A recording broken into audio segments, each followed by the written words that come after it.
நணுகுர்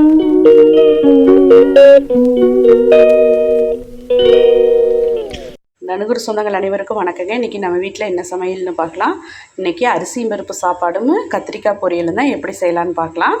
அதுக்கு ஃபஸ்ட்டு ஒரு 2 பெரிய வெங்காயத்தை கட் பண்ணி வச்சுக்கணுங்க. ஒரு வரமிளகா, தக்காளி ஒரு 3 to 4, பெரிய தக்காளியாக இருக்கிறனால 3ங்க, சின்ன தக்காளியாக இருந்தால் 4 எடுத்து கட் பண்ணி வச்சுக்கோங்க. கருகாப்பில் ஒரு நிற்குங்க. மிளகாத்தூளும் நம்ம அரைச்ச குழம்பு மிளகாத்தூள் ஒரு 3 ஸ்பூனுங்க. மஞ்சள் பொடி ஒரு 1 ஸ்பூன் எடுத்து வச்சுருக்கேன். இது வந்து அரிசியும் பருப்பும் வந்து ஊற வைக்க வேண்டாங்க. பருப்பு ஊறுச்சுன்னா சில நேரத்தில் வேகாது, அதனால் நம்ம போட்டு வச்சு களியில் மட்டும் கழிஞ்சு போட்டுக்கலாம். டீ மட்டும் ஊற வச்சுக்கோங்க. பருப்பை உள்ளே போட்டு கடைசியாக ஒரு களி கழிஞ்சிருங்க. ஒரு நல்ல முழு பூண்டை இந்த மாதிரி தட்டி வச்சுருக்கிறேனுங்க. பாருங்கள், ஒரு குக்கர் அடுப்பில் வச்சு எண்ணெய் ஊற்றி கடுகு போட்டாச்சுங்க. இப்போ எப்படி தாளிச்சு விடலான்னு பார்த்துக்கலாம். இன்னொன்று, அரிசி இதெல்லாம் நறுக்கிறதுக்கு முன்னாடியே நான் இப்போ வந்து 3 டம்ளர் அரிசி 1 டம்ளர் பருப்பு எடுத்துருக்கிறேனுங்க. அதாவது 1 டம்ளர் அரிசிக்கு 1/4 டம்ளர் பருப்பு வந்து கணக்கு. நான் 3 டம்ளர் அரிசிக்கு 3/4 டம்ளர் கூட ஒரு 1/4 டம்ளரையும் சேர்த்து 4 டம்ளர் எடுத்துருக்கேங்க. மொத்தம் 4 டம்ளரு. 4 டம்ளர் அரிசிக்கு இந்தளவுக்கு சின்ன டம்ளர் 4 டம்ளருங்க. 4 டம்ளர் அரிசிக்கு 8 டம்ளர் தண்ணி வந்து சுடு தண்ணி முன்னாடியே அடுப்பில் போட்டு விட்டுறணும். நம்ம அரியருக்கு முன்னாடியே சிம்மில் வச்சு விட்டிங்கன்னா வேலை முடிஞ்சுது. அது தாளிச்சோன்னே இதை எடுத்து ஊற்றிருக்கலாம், டக்குன்னு வேலை முடிஞ்சிருங்க. பாருங்கள், ஃபஸ்ட்டு கடுகு பொரிச்சோடனே பூண்டை போட்டு பூண்டோட பச்சை வாசம் போக நல்ல ஒரு வணக்கி விட்டுக்கலாங்க. இப்போ பூண்டோட மனம் வெளியில் வந்ததுக்கப்புறம் இந்த தக்காளி இதெல்லாம் போட்டுக்கலாங்க. பாருங்கள், உப்பு போட்டாச்சு. இப்போ மஞ்சத்தூள், சாம்பார் பொடி இல்லைன்னா குழம்பு மிளகாத்தூள் போட்டுக்கோங்க. 3 ஸ்பூன் போட்டிருக்கேன். அப்படி எதுவுமே இல்லைன்னா தனி வரமிளகாத்தூள் கூட போட்டுக்கோங்க, நல்லாயிருக்கும். இது நல்லா குழஞ்சி வணங்கிட்டுங்க. இதை சிம்மில் வச்சு வணங்கிட்டு இருக்கட்டும். அதுக்குள்ளே நம்ம போய் பருப்பை கழிச்சிட்டு வந்துடலாம். 2000 years later.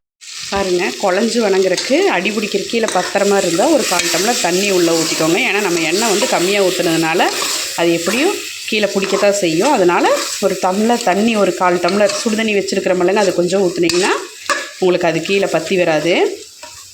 இது நல்லா குழஞ்சி வணங்கட்டுங்க.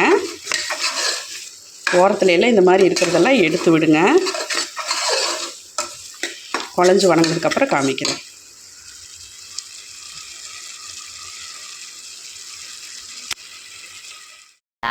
years later. எல்லாம் அடியெல்லாம் எதுவும் பிடிக்காமல் இந்த அளவுக்கு வணங்கிருச்சு பாருங்கள். இப்போ அரிசியும் பருப்பையும் உள்ளே போட்டுருவோம். பாருங்கள், அரிசியும் பருப்பையும் போட்டுட்டு நல்லா ஒரு கலரி விட்டுட்டு சுடு தண்ணி நம்ம அளந்து வச்சுருக்கோம் இல்லைங்க, எடுத்து ஊற்றிக்கலாம். இந்த மசாலா எல்லாம் இந்த அரிசியும் பருப்புலையும் படணுங்க. இப்போ இதை எடுத்து உள்ளே ஊற்றிக்கலாம். பாருங்கள், இந்த ஸ்டேஜில் உப்பு காரம் எல்லாம் செக் பண்ணிவிட்டுங்க. ஒரு கை நிறைய மல்லி இலை நல்லா பொடியாக கட் பண்ணி போட்டுங்க. நல்லா மணமாக இருக்குங்க. நல்லா ஒரு கலக்கி விட்டு இப்போ விசில் போட்டு விட்டுறலாம். ஒரு 3 விசில் விட்டுறலாம். மூடி விசில் வச்சாச்சு. ஒரு 3 விசில் வரட்டும். இப்போ கத்திரிக்காய் பொரியல் எப்படின்னு பார்க்கலாம். வாங்க கத்திரிக்காயை அரிஞ்சிக்கலாம். இந்த கத்திரிக்காய் தான் எடுத்துருக்கோம் இன்றைக்கி நமக்கு பொரியலுக்கு. அரிஞ்சிட்டு பார்க்கலாம். பாருங்கள், கத்திரிக்காய் பொரியல் எப்படி செய்கிறதுன்னு பார்க்கலாம். கத்திரிக்காய் இந்த மாதிரி பொடியாக கட் பண்ணி வச்சுக்கிறேங்க. அதாவது நீளமான கத்திரிக்காயை 2ஆக கட் பண்ணி அதையே 2 கட் பண்ணி வச்சுருக்கேனுங்க. ஒரு பெரிய வெங்காயம், ஒரு தக்காளி, கொஞ்சம் கருகாப்பில் தலைங்க, தேங்காய் பூ ஒரு 1 மூடி திருவி வச்சுருக்கோம். இப்போ வடச்சட்டி வச்சு எண்ணெய் ஊற்றி கடுகு, உளுந்தம்பருப்பு, சீரகம் போட்டாச்சு. இது பொரிஞ்சதுக்கப்புறம் வெங்காயம் தக்காளி போட்டுக்கலாங்க. பாருங்கள், வெங்காயம் தக்காளியெல்லாம் போட்டு இதை ஒரு நல்ல ஒரு வணக்கி விட்டுருவோங்க.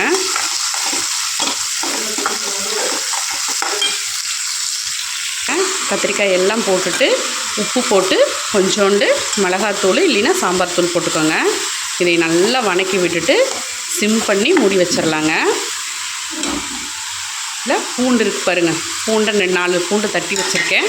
அதையும் போட்டுட்டு இது நல்லா ஒரு வணக்கி விட்டுட்டுங்க சிம் பண்ணி மூடி வச்சிடலாம். பாருங்கள், அடிக்கடி கீழே வச்சுக்கணும். அடிக்கடி திறந்து இந்த மாதிரி ஒரு கலரி மறுபடியும் மூடி வச்சுருவாங்க. குக்கரை திறந்து ஒரு ஸ்பூன் தேங்காய் மேலாப்பில் ஊற்றி விட்டு ஒரு கலர்னா அருமையான பருப்பு சாப்பாடு ரெடிங்க. கத்திரிக்காய் நல்லா வணங்கிருச்சு. இப்போ இதில் தேங்காய் பூவை போட்டோம்னா போட்டு இறக்குனா அருமையான கத்திரிக்காய் பொரியல் ரெடிங்க. தேங்காய் பூ போட்டு கலரியாச்சு, அருமையான கத்திரிக்காய் பொரியல் ரெடி. இன்றைக்கி நம்ம வீட்டு சமையல் அருமையான அரிசியும் பருப்பு சாப்பாடு சூப்பராக ரெடி ஆகிடுச்சுங்க. கத்திரிக்காய் பொரியல் அருமையாக ரெடிங்க. தயிர் உரப்போட்டு வச்சாச்சு. இதுதான் நம்ம வீட்டு சமையல். இது வரைக்கும் தனுகுரு விலாக்ஸை பொறுமையாக பார்த்ததுக்கு நன்றிங்க. நாளைக்கு இன்னொரு சமையலில் பார்க்கலாம். Thanks for வாட்சிங்க.